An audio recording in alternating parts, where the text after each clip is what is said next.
আসসালামু আলাইকুম, কেমন আছেন সবাই? আশা করি আল্লাহর রহমতে সবাই অনেক অনেক ভালো আছেন। নতুন আরেকটি ডেইলি লাইফস্টাইল ব্লগ নিয়ে হাজির হলাম। আশা করি আজকের ভিডিওটি আপনাদের কাছে ভালো রইল। একটা লাইক দিয়ে ভিডিওটি কন্টিনিউ করবেন। তো আমরা তো সংসারে প্রতিদিন রান্না এগুলো কাজ তো আমাদের থাকেই, কিন্তু এই যে মাঝে মাঝে দেখা যায় যে জারগুলোতে আমরা শুকনো জিনিস রাখি, মশলা রাখি, এই জিনিসগুলা কি হয়, মাঝে মাঝে অনেক তেল চিটচিটে হয়ে যায়। এগুলো পরিষ্কার না করলে হয় না। যদিও প্রতিদিন মোছা হয়, কিন্তু তেল চিটচিটে ভাব কিন্তু সাবান পানি দিয়ে না দিলে হয় না। তাই সেরকম একটি দিন আজকে আমি সমস্ত মশলার কৌটাগুলো নিয়ে বসলাম। আর অনেকটা সময় লেগেছে এগুলো কিন্তু পরিষ্কার করে সুন্দর করে। তারপরে দেখা যাচ্ছে যে পানিটা পুরোপুরি না শুকালে কাপড় দিয়ে সুন্দর করে মুছে ক্লিন করে আবারও মশলাগুলো রাখতে হবে। আর তারপর দেখতে পাচ্ছেন আমি সবগুলো পরিষ্কার করে নিয়ে এখন ভালো করে ধুয়ে নিচ্ছি। এখানে সমস্ত ধরনের কৌটাই আমি নিয়ে নিয়েছি। আমরা যে জিনিসগুলো নিয়ে সবসময় কাজ করি সেই জিনিসগুলো ক্লিন না থাকলে কিন্তু আমাদের কাজ করতেও খুব একটা অসুবিধা হয়ে যায়। আর আজ দুপুরে রান্না করেছিলাম কিছু ভাত ছিল, সেই ভাত দিয়ে আম দিয়ে, তারপর কিছু মাংস ছিল, সেটা দিয়ে পাতলা করে নরম করে খিচুড়ি রান্না করেছিলাম। আর ছেলেকে খাওয়ানোর জন্য এখানে খিচুড়ি নিলাম একটু, তারপর লেবু চিপে ওকে খিচুড়িটা খাইয়ে দিব। আর খিচুড়ির সাথে আর একটু খাওয়ার জন্য ডিম সিদ্ধ করে নিয়েছিলাম। ওর আব্বুর জন্য হাঁসের ডিম, বাবুর জন্য কোয়েলের ডিম সিদ্ধ করে নিয়েছিলাম। আর একটু সালাদ কেটে নিয়েছিলাম। আজকে রাতের বেলা রান্না করব, আর দুপুরে এরকম করে ভাতগুলা যাতে খাওয়া হয়ে যায় সেই জন্য এরকমটা করলাম। আর দেখতে পাচ্ছেন এখন ছেলেকে খাওয়াবো। আর ছেলেকে খাওয়াতে গেলে তো অনেক দুষ্টামি করে। আর সবাই প্লিজ ইগনোর করবেন আমার ছেলের খালি গা, কারণ প্রচণ্ড গরম। এই গরমে সবসময় তো ড্রেস পরানো সম্ভব নয়, আর ভিডিওটুকু করে রেখেছি, এই জন্য আর কাটতে পারলাম না। তো সবাই ইগনোর করবেন।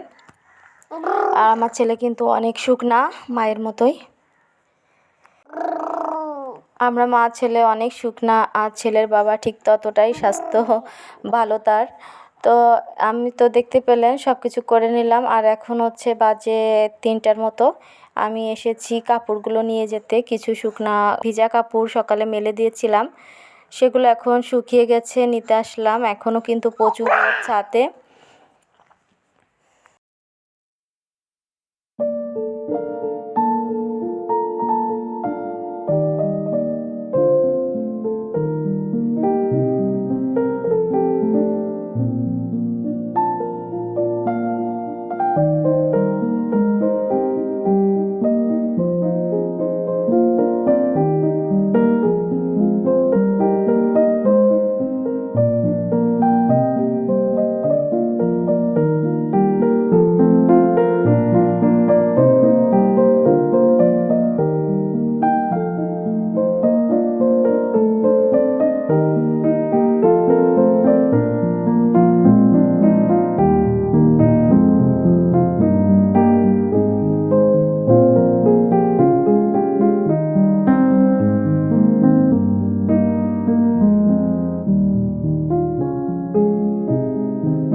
তো এই যে বিকালবেলা সমস্ত মশলা জারগুলোতে মশলাগুলো ঢেলে নিচ্ছিলাম।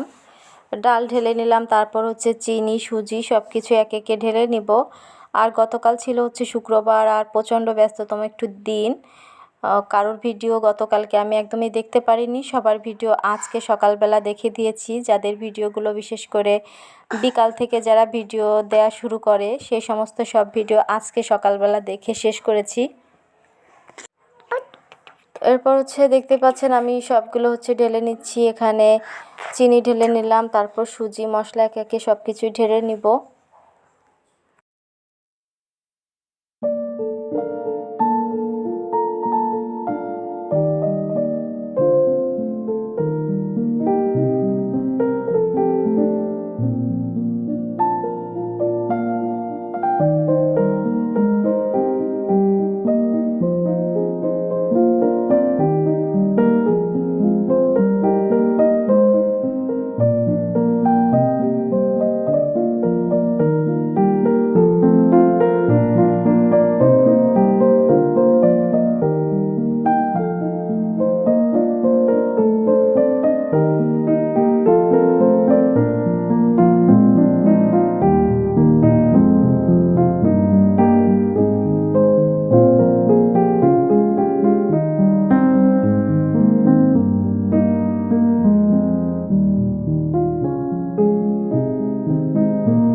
তো সব কিছু সুন্দর করে গোছগাছ করা শেষ। আর এখন সকালবেলা হচ্ছে আমি আইসক্রিম বানিয়েছিলাম। তো বিকালবেলা দেখতেছিলাম যে আইসক্রিমগুলো ভালো মতো জমেছে কিনা।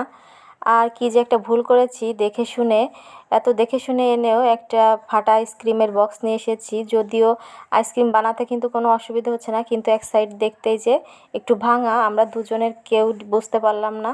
দেখে শুনে বুঝে শুনে হচ্ছে একটা খারাপ জিনিস নিয়ে আসলাম। আর আইসক্রিমগুলো কিন্তু এখন একটু বাকি আছে, আর একটু ভালো করে জমলে ভালো হবে। তবু ছেলেকে বের করে একটা দিয়ে দিলাম। আর বিকালবেলা বসে বসে বাইরে বসে পাঁপড় খাচ্ছিলাম, সেই ভিডিওটুকু আপনাদের সাথে শেয়ার করে আজকের মতো আমিও বিদায় নিয়ে নিব। দেখা হবে নতুন কোনো ভিডিও নিয়ে। আজকের ভিডিও কেমন লেগেছে কমেন্ট করে জানাবেন। সবাই ভালো থাকবেন, সুস্থ থাকবেন, দোয়া করবেন আমার এবং আমার পরিবারের জন্য। আল্লাহ হাফেজ।